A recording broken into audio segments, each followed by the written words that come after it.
Assalamualaikum warahmatullahi wabarakatuh. Gimana nih kabarnya kalian di rumah? Sehat-sehat aja kan? Oke, sebelumnya selamat datang nih di podcast kita hari ini, yaitu podcast Sobat Remaja. Di sini gue jadi Arita. Lalu kalian nih kurang lebih 45 menit ke depan. Tentunya pada episode kali ini tuh gak juga kalah dari episode sebelumnya, soalnya narasumber kita kali ini juga gak kalah nih prestasinya. Kalian pasti penasaran kan sama nih narasumbernya? Langsung saja kita kenalin ini sama Mas David Adesta. Gimana Mas David kabarnya hari ini? Alhamdulillah. Oke, Mas David gimana nih perasaannya pas diundang ke podcast di Sobat Remaja ini? Perasaan saya pastinya senang dan bangga karena saya dapat berbagi pengalaman dan juga motivasi dari Sobat Remaja. Iya, udah makasih banget lah ya. Oke, ini pada episode kali ini gue mau tanya-tanya nih Mas David soal tentang prestasi Mas David yang sudah didapat ini kurang lebih sama di sekolah di sini, dan salah satunya itu sebagai duta siswa ya Mas David ya. Dan juga baru-baru ini saya dengar nih kalau Mas David ini meraih juara satu di duta siswa pariwisata tahun 2025 ya kalau nggak salah. Iya, iya. Pasti kan kurang lebih siswa terkait satu portal ini tapi juga hampir belum ada yang paham nih tentang siswa itu apa sih, dan juga bahkan saya ini juga termasuk nih nggak paham sebenarnya duta siswa ini apa sih, kayak ekstrakurikuler ataukah emang program dari sekolah sendiri yang bukan untuk kancah nasional gitu. Oke, sebelumnya perkenalan dulu ya. Iya, Perkenalkan, saya David Adesta Ardiansyah, siswa aktif kelas 12 di SMK Negeri 1 Pulau Klaten. Saya sekarang menjabat sebagai duta siswa Indonesia Pariwisata Putra tahun 2025. Nah, tadi Masnya bertanya ya, apa sih itu duta siswa? Nah, duta siswa Indonesia ini merupakan sebuah ajang kedutaan yang dimana tingkatnya sudah skala nasional, bukan program sekolah. Nah, duta siswa Indonesia ini dinaungi oleh Yayasan Lingkungan Inspirasi Bangsa yang sudah disahkan oleh Kementerian Hukum Indonesia. Jadi itu program dari pemerintahan itu ya, jadi buat siswa-siswa sekolah itu. Dan juga nih Mas David pas mau masuk duta siswa ini kira-kira tahu dari mana sih? Kayak dari sosmed ataupun info langsung dari sekolahnya gitu. Oke, sedikit cerita ya. Saya tahu di siswa Indonesia ini yang pertama saya kan jadi fokus portal sampai ke Kabupaten Jawa Timur. Nah, di situ adalah siswa mengajar menjadi mega partner. Nah, dari situ akhirnya saya tahu bahwasannya ada duta siswa Indonesia. Nah, di situ saya mengulik lagi kegiatan apa sih duta siswa itu. Ternyata di situ membuka pendaftaran. Pertama saya mendaftar di tingkat kabupaten. Alhamdulillahnya di kabupaten saya mendapatkan juara 1. Nah, akhirnya saya direkomendasikan ke Jawa Kabupaten untuk lanjut ke tingkat nasional mendapatkan gelar tiket langsung di grade kali. Nah, di sana saya bertempat lombanya itu di Medan, Sumatera Utara. Jauh dulu ya. Nah, di situ saya mendapatkan runner up atau dua siswa Indonesia paling cepat. Mas David pertama kali coba duta siswa ini kapan sih itu bulan-bulannya? Dilakukannya sebenarnya perjanjiannya itu dari bulan September, tapi dari finalnya kan offline itu dilaksanakan pada tanggal 23 sampai 27 Januari kemarin. Kira-kira ini Mas David masuk duta siswa itu apa dong pengen Mas David itu pengen banget masuk duta siswa, kayak ada ujian tertentu nggak, kayak pengen ini pengen itu agar bisa dapat sesuatu pas di duta siswa itu? Oke. Yang pertama, saya ingin menjadi role model bagi para siswa-siswa yang ada di Indonesia. Dan yang kedua, saya ingin mendedikasikan diri saya untuk negara ini, khususnya Kabupaten Indonesia. Dan juga pas Mas David pertama kali ikut duta siswa itu, mestinya kan kayak ada program dan juga acara yang dilaksanakan sendiri kan. Kayaknya program pertama apa nih Mas David dapat pas baru masuk di duta siswa itu? Oke. Untuk sebenarnya saat game final itu harus ada program kerja yang kita laksanakan. Untuk sebelum game final itu saya ada dua program kerja, yaitu sosialisasi terkait responsibilitas pada siswa-siswi disabilitas. Yang kedua gerakan pengembangan berkelanjutan siswa. Nah, itu program kerja saya angkat ke nasional. Nah, setelah menjabat sebagai duta siswa, saya memiliki dua program, yaitu internasional riset dan juga studi itu program kerja dari duta siswa Indonesia.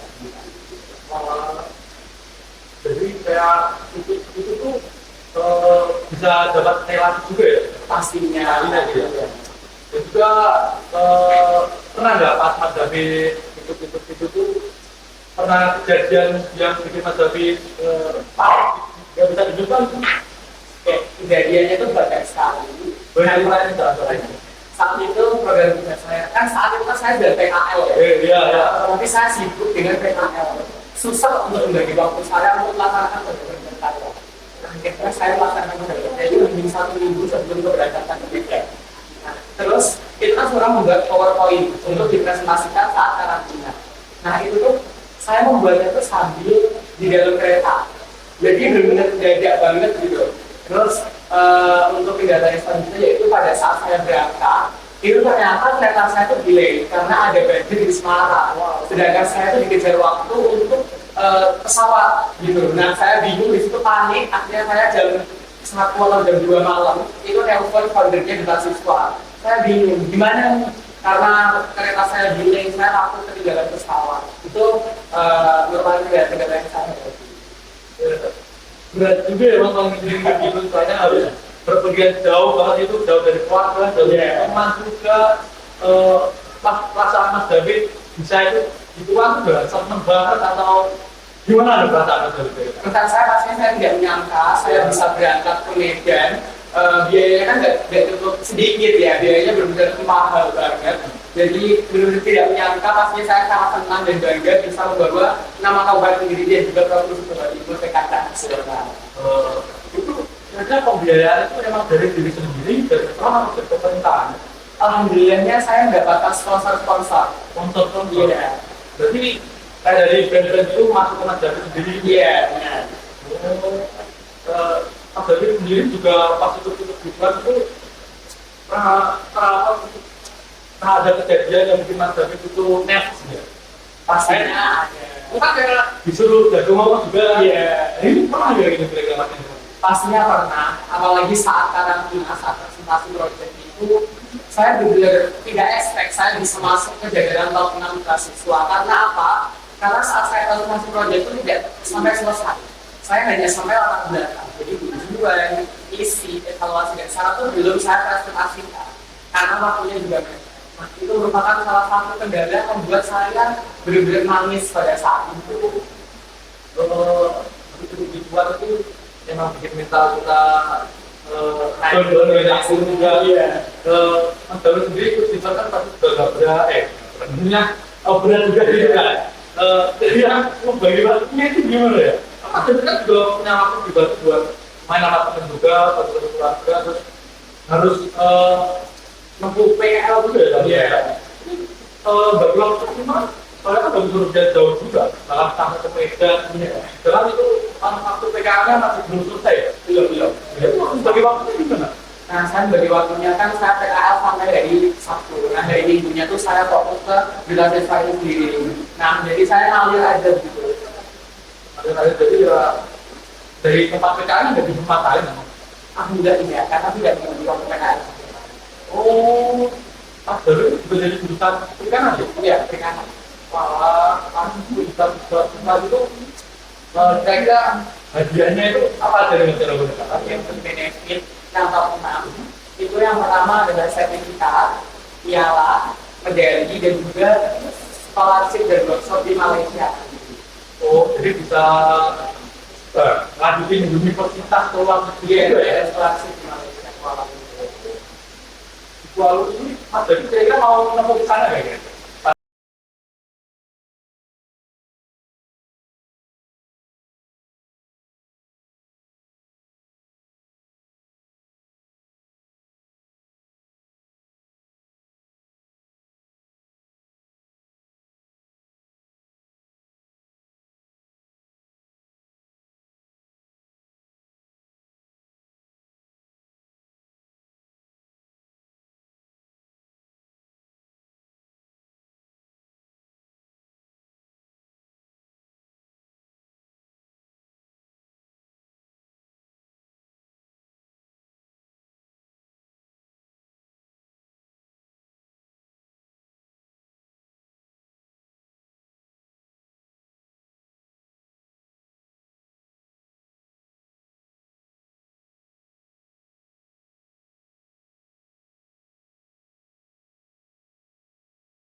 punya hati nggak sih lu? Gimana sih? Kalau sekali jangan coba.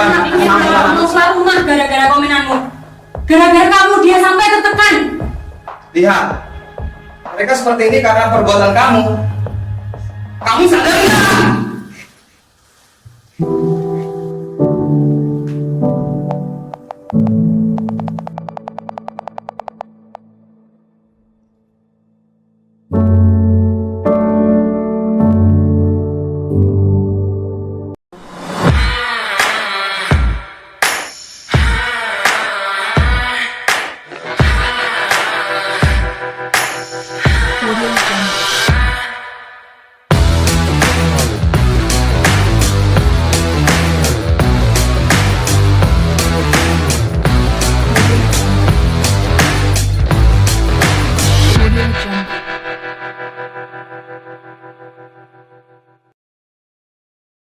Sobat Remaja, balik lagi nih sama gue dari Ardita di podcast Sobat Remaja.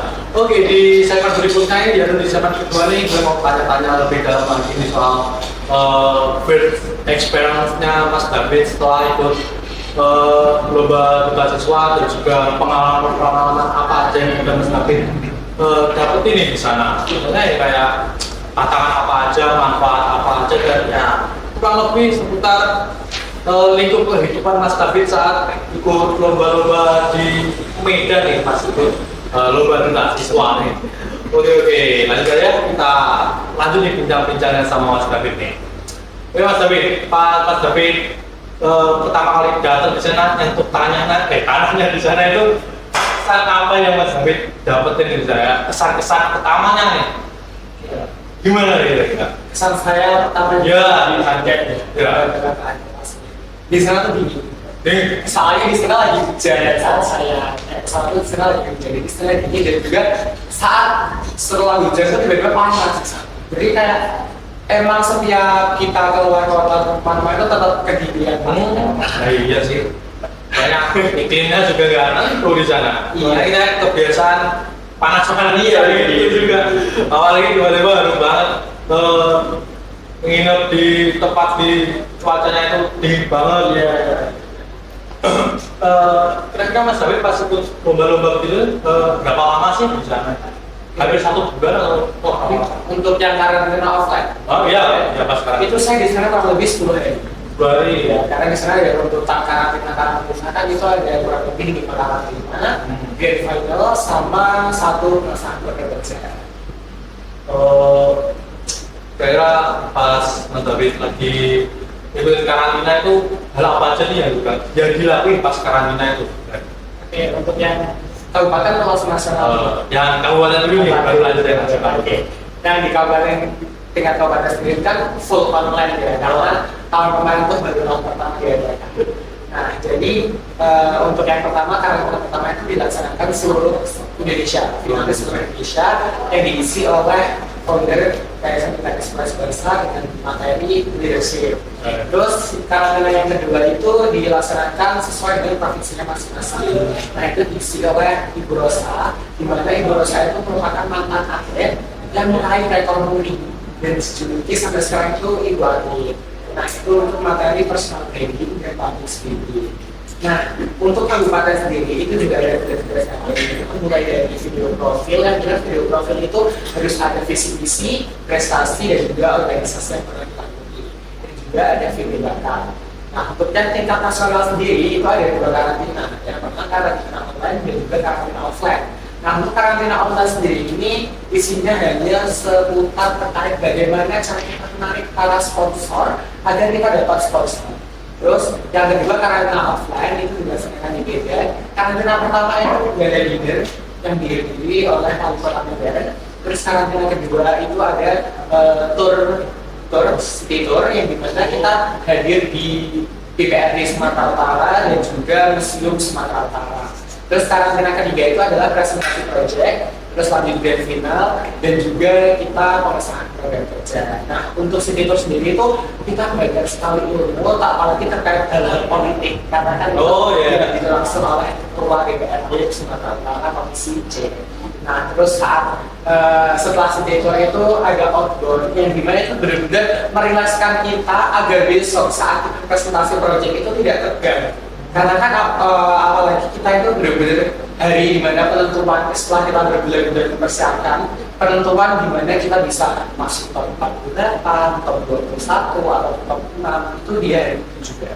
Nah, dimana meskipun kemarin kan kita outdoor, nah tapi kita tetap ada nervous lah pastinya, karena kan dilihat sama juri-juri yang pastinya tidak kalah keren juga. Karena jurinya tuh benar-benar orang-orang dosen. Habis itu juri-juri kayak tahu yang di Instagram itu siapa ya? Saya lupa, itu benar-benar selebgram. Jadi kayak jurinya tuh tidak kalah-kalah. Nah, terus saat dari tahun juga itu benar-benar dilaksanakan mulai jam 1 siang sampai habis maghrib. Karena apa? Runtutannya tuh benar-benar panjang banget. Nah, itu merupakan salah satu cara buat pariwisata di Indonesia itu juga tersebar. Karena apa? Saat awal kita grand final itu kita menggunakan pakaian adat dari daerah masing-masing. Jadi kita tahu itu pakaian adat Sumatera, Kalimantan, hingga Papua itu semuanya pakaian ini kayak berbeda-beda gitu dari 127 peserta. Nah, terus ada juga opening dance yang dimana opening dance itu juga lagu-lagu daerah dari Indonesia sendiri yang dipakai. Apalagi kayak sekarang kan mungkin pakainya kan lagu-lagu dari luar ya. Tapi kita enggak, kita fokus di lagu-lagu Nusantara gitu. Bagus banget sih duta siswa ini buat murid-murid nasional Indonesia sih ya, karena juga bukannya maksudnya kayak memperkenalkan budaya Indonesia itu sendiri gitu, juga mengenali tentang pariwisata aja apa aja yang ada di Indonesia juga. Kayaknya pas Mas David ngambil duta pariwisata ini, kayaknya kayak ada emang ngambil harus pariwisata dari mana aja sih, kayak tempat wisata gitu loh, kayak ngambil gitu juga nggak sih buat isi materinya gitu pas lagi tampil lomba gitu. Tidak perlu sih, soalnya sesuai dengan program kerja kita aja. Soalnya kan kalau awal juga ini sudah Indonesia ya, otomatis kita ada bersusunan biaya juga dan kita harus ke daerah-daerah pariwisata. Tapi mungkin bulan September atau Oktober itu saya akan ke Labuan Bajo insya Allah untuk melaksanakan program kerja. Itu tahun ini? Iya. Berarti itu Mas David udah lulus tuh? Sudah lulus dari SMA. Tapi kalau gitu tuh berarti kalau online itu udah gak ada kaitannya sama sekolah ini ya? Jadi itu kayak punya Mas David sendiri gitu, kemauannya Mas David sendiri. Semoga sukses aja cuma ya ke depannya di sana, semoga meraih gelar lagi di sana. Dan juga pas kalau itu masih belum paham tentang duta siswa itu kayak di sana itu ngapain aja sih, kayak pas di lomba itu pas Mas David tampil itu kayak nampilin apa gitu, kayak apa itu berbicara di depan umum kayak ngomongin apa aja, terus harus ada apa aja yang dilihat ke juri-jurinya gitu. Oke, untuk yang pertama itu ada video bakat, yang dimana itu menjadi struggle buat saya sendiri. Karena apa? Saya harus menampilkan video bakat yang beda saat saya tampilkan di tingkat kabupaten. Nah, akhirnya saya ngambil video bakat lagi, yang dimana saya shootnya itu di hari satu tempat, ada di SLG, dan di Surabaya sama di Kota Jayapura.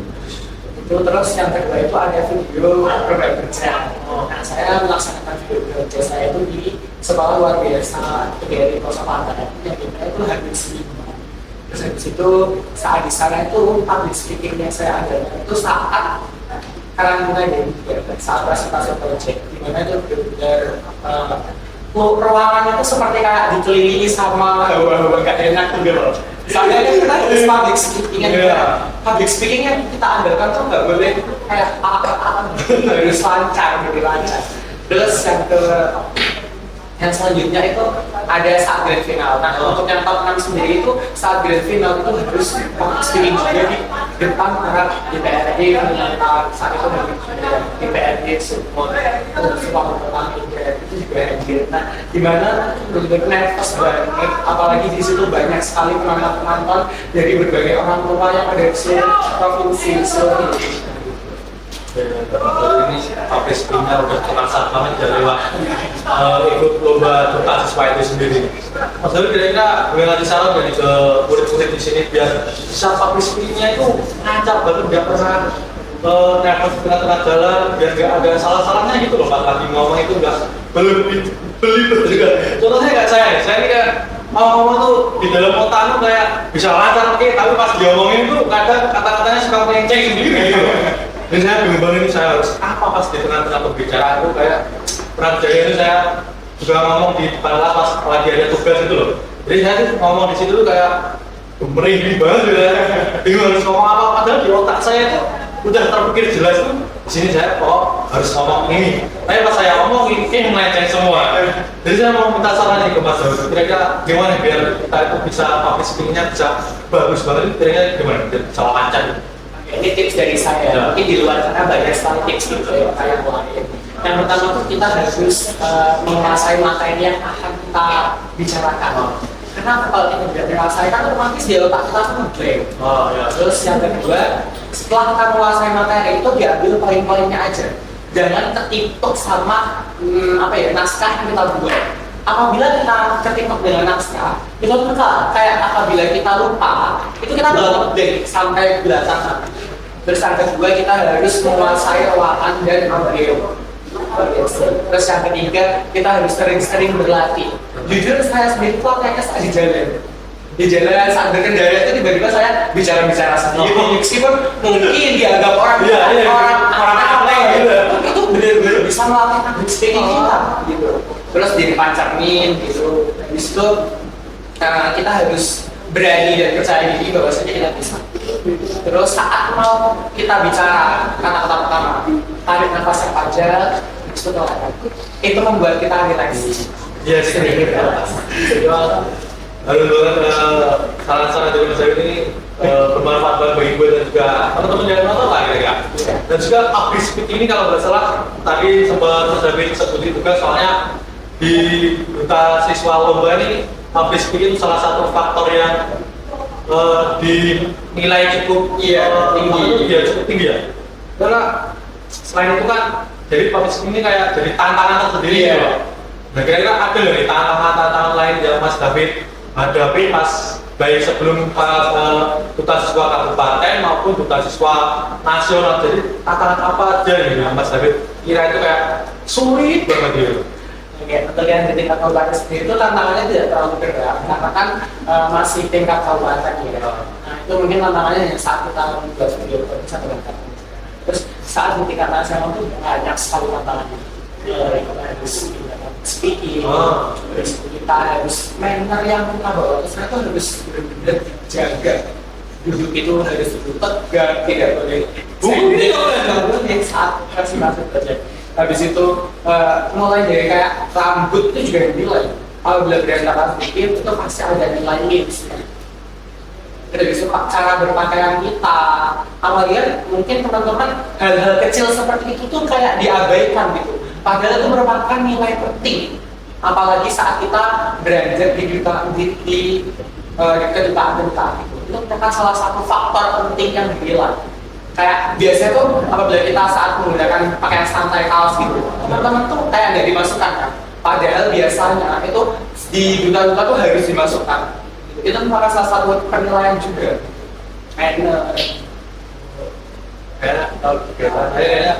Kalau nilainya itu kayak berat-berat gitu ya, bagi saya itu nggak mungkin juga kayaknya salah satu itu salah aja kan udah kelas gitu. Jadi Mas Daud bisa sampai situ tuh butuh persiapan mental yang kuat juga ya. Pastinya. Oh, dan juga tentang apa itu tadi video profil sama video kerja. Di video ini saya sempat mengatur satu pertanyaan nih. Di situ kayak nunjukin video tentang bakat nih. Iya. Mas Daud tadi ngambil bakat apa? Nari. Nah saat di tingkat kabupaten itu saya mengambil fit commander, kabarkan sama kita mayor terus yang di tingkat nasional itu saya ngambilnya tari.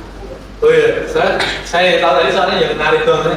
Dan saya kok yang pas Mas Daud kan kalau nggak salah juga ikut kisah drama juga ya. Iya. Kok nggak dimasukin, saya juga bingung. Padahal Mas Daud ini jago banget di dramanya. Kalau nggak salah juga pernah juara ya? Iya, juara di provinsi kemarin. beberapa kemarin. Juga pas ikut duta SPA itu ada karantina ya kan? Ada karantina. Itu berapa hari? Saat di kabupaten sendiri itu 3 kali karantina. 3 hari. Tidak beruntuk dari setiap minggu karena kan online. Terus saat di nasional sendiri itu 2 kali. Yang pertama itu yang online itu benar setiap hari minggu selama 1 bulan. Terus yang kedua itu saat karantina offline itu kurang lebih 4 hari. Offline. Offline yang Pas dan itu. Oh, Ya. kalau yang pas masih kabupaten itu karantinanya itu ngapain aja sih selama 3 kali pertemuan itu? Itu kan Google Meet ya. Oh. Nah itu kita mendengarkan materi-materi yang disampaikan mulai dari leadership, public speaking, sama personal branding.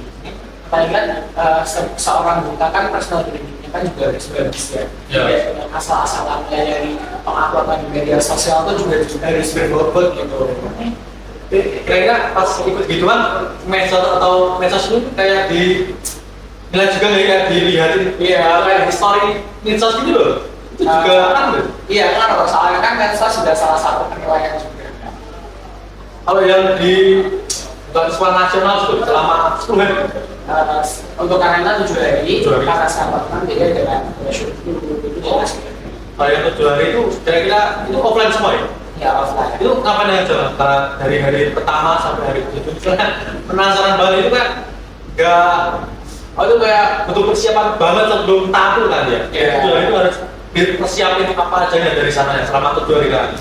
Saat di sana itu kan sudah saya dasarkan terkait karantina pertama itu kedatangan peserta dari seluruh provinsi negara Kuala Lumpur, terus dilanjut dengan gala dinner, terus penampilan bakat yang masuk ke 20 bakat, terus selanjutnya karantina kedua itu sih itu yang kita mengunjungi DPRD Sumatera Utara, musik Sumatera Utara, dan juga outdoor. Nah di situ tuh sebenarnya juga ada pilihan-pilihan tersendiri yang banyak.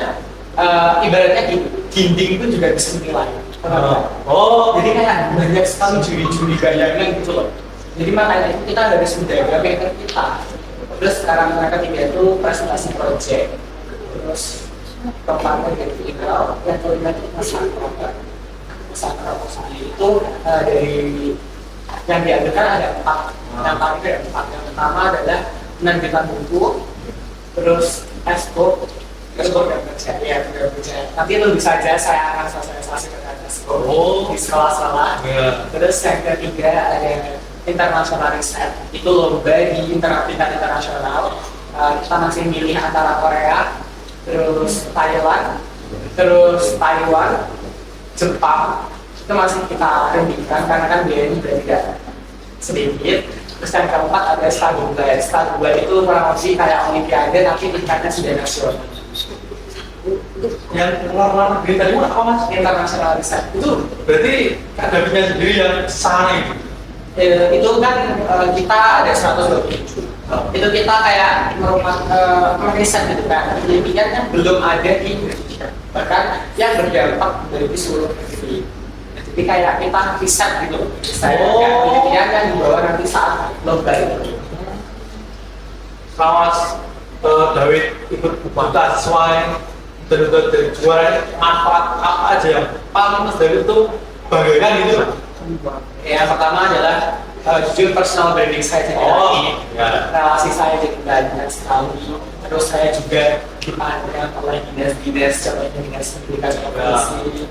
Terus juga banyak sekali dalam podcast untuk berbagi pengalaman inspirasi dan juga memotivasi teman-teman gitu. Ya. Ini kayak merupakan kebanggaan kita sendiri gitu buat saya. Gitu. Sebenarnya Mas David juga sempat ngomong tentang relasi ya. Iya. Itu tuh pas dapat datang dari ke Medan itu kan pasnya juga dapat kenalan baru nih ya. Kira-kira ada nggak nih Mas David sempat kenalan sana yang menurut Mas David itu buat ngejalin relasi itu kayak penting banget ya. Kayak ada udah berapa banyak relasi Mas David yang Mas David buat gitu. Saat di sana kan karena emang saya basicnya anaknya friendly ya. Iya. Jadi saya tidak ada rasa canggung sama sekali saat saya berkenalan dengan daerah itu. Saya benar-benar berkenalan dengan satu persatu dari provinsi Jawa Barat, terus Kalimantan, Papua, Banten, itu benar banyak ada di setiap provinsi itu ada kenalan saya. Dari kan Mas David apa itu wawasannya ini udah seluas mana kira-kira setelah itu durasi itu maksudnya itu kayak ilmunya gitu loh udah dapat seberapa Untuk wawasan pastinya lebih banyak lagi ya, apalagi saat di tingkat kabupaten tuh wawasannya yang mungkin hanya lingkup kabupatennya.